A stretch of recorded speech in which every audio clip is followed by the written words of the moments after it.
Hey, what's up guys, it's Thunderstruck115, and today we are going to be taking yet another look at Under the Mayo. So recently, he uploaded a video called Devil May Cry 2, The Pinnacle of Boring. Now, I've never played Devil May Cry 2 myself, but from what I understand, it's the worst game in the Devil May Cry franchise and one of the worst games ever made, mostly due to things like poor combat, shitty controls, terrible boss fights, an uninteresting story, and so on and so forth. And Mayo spends the first half of his video going over some of his issues with the game. From what I understand of the game, I don't really see anything wrong with what Mayo said or what he showed. That is, until about halfway through the video where he brings up Ultrakill again for some reason.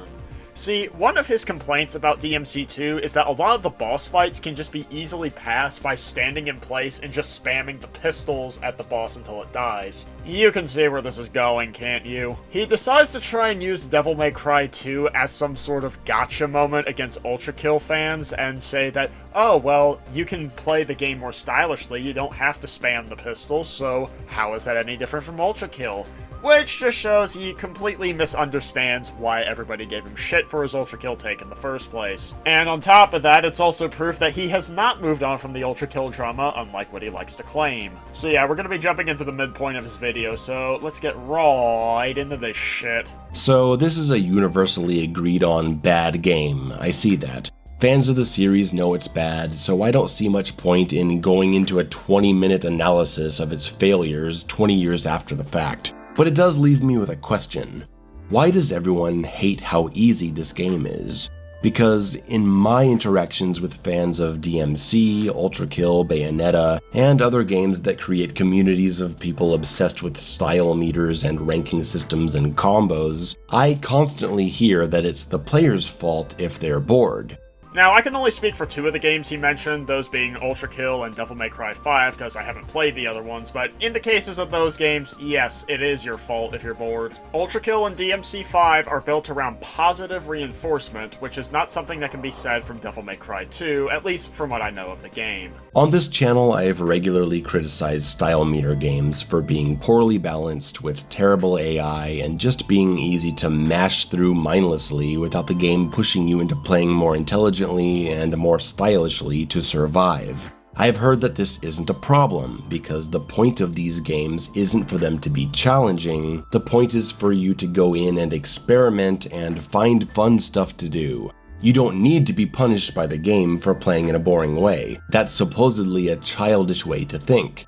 This dude's pulling a page from Frostbite Skylight's book by claiming that there are so many fans of this game that are just saying that it's not meant to be challenging, yet he never once shows an example of that. Now, maybe your experience is different, but I have never once heard anybody claim that Devil May Cry 5 or Ultrakill were not supposed to be challenging. And if you have, then please point them out to me, because I'd love to point and laugh at them. But seriously, do you have a source of these people claiming this? Although, let's be honest, I think we all know what a source is. My source is that I made it the fuck up. It's my fault for picking the boring option. I'm sorry to bring up the Ultrakill fiasco again, but no, you're not, Mayo. Let's be honest. You know that the Ultrakill drama, despite everybody clowning on you, gets a lot of attention directed towards your channel, and you just want to milk it for that sweet, sweet ad revenue. I mean, come on, dude. There's no shame in admitting it. I'm sorry to bring up the Ultrakill fiasco again, but why is it that when I say the starting pistol of Ultrakill is already so powerful that there's no need to use other weapons for most of Act 1, that's controversial, but every video I see criticizing DMC2 talks about how the pistols are way too powerful and they trivialize the combat? Well then just don't use the pistols, right? That's what I've been told. If you're using an easy, boring option that works, it's on you. It's not the game's fault for being unbalanced. That's what I've heard. I don't agree with that, but I'm curious what the difference is here.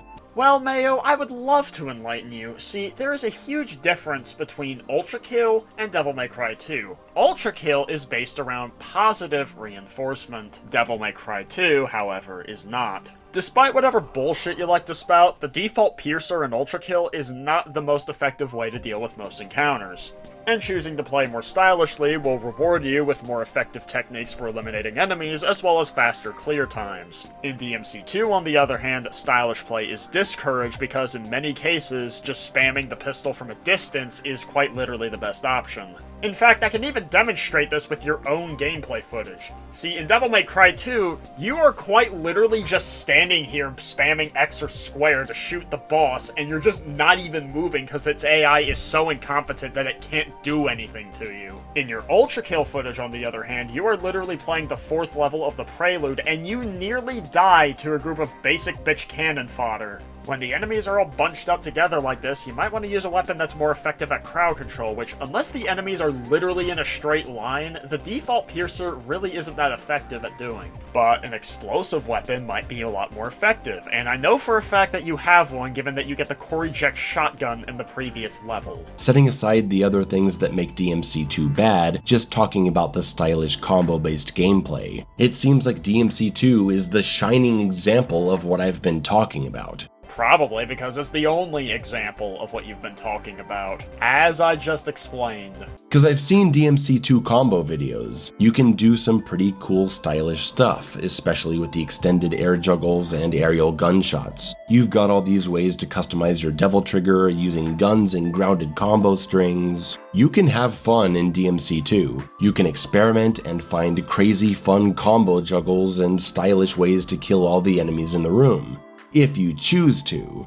So what's the difference? Is it not the player's fault for thinking DMC2 is boring if they play it in a boring way? What's the difference between DMC2 and DMC5? A game I like very much, but where I got a lot of pushback for saying the first playthrough starting difficulty was way too easy to pass by mindlessly mashing. Okay, first of all, if this is what you consider mindlessly mashing in Devil May Cry 5, then that's a fucking problem right there. I mean, you're quite literally playing better than I did on my first playthrough. But second of all, Ultrakill and DMC5 reward you for stylish play with more effective ways to eliminate enemies, whereas DMC2 does not. I mean, hell, let's take the situation where you just decide to play with nothing but the default piercer for whatever reason. Even if you can clear out all the encounters using nothing but the default piercer, it is hardly the most effective way to do so.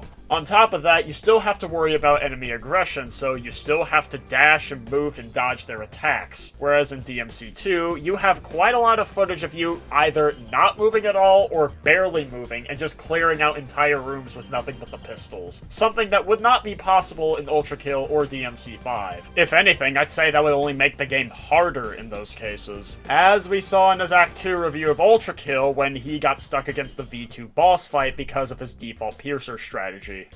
The story doesn't change until the V2 boss fight, and that is one of my central issues with this game's design and the way the fanbase defends it. I mean, hell, even if we ignore the V2 boss fight, I mean, just look at the way that the pistol does fuck all in terms of damage towards some of the tougher enemies in the game. Actually, I shouldn't even say tougher enemies, because if you actually play well, they're not that difficult. Let me give you an example, the Malicious Face. He shows up as the boss at the end of the first level. He probably takes a little bit of time to take down, since you have nothing but the default piercer on that level. Fast forward to 1-1, however, and all of a sudden, you find the nail gun. Suddenly, a Malicious Face spawns right in front of you. I wonder what the game wants me to do here. And when you do the obvious, you see pretty quickly that the nail gun is pretty effective when it comes down to taking out the Malicious Face. Now let's see how Under the Mayo deals with them.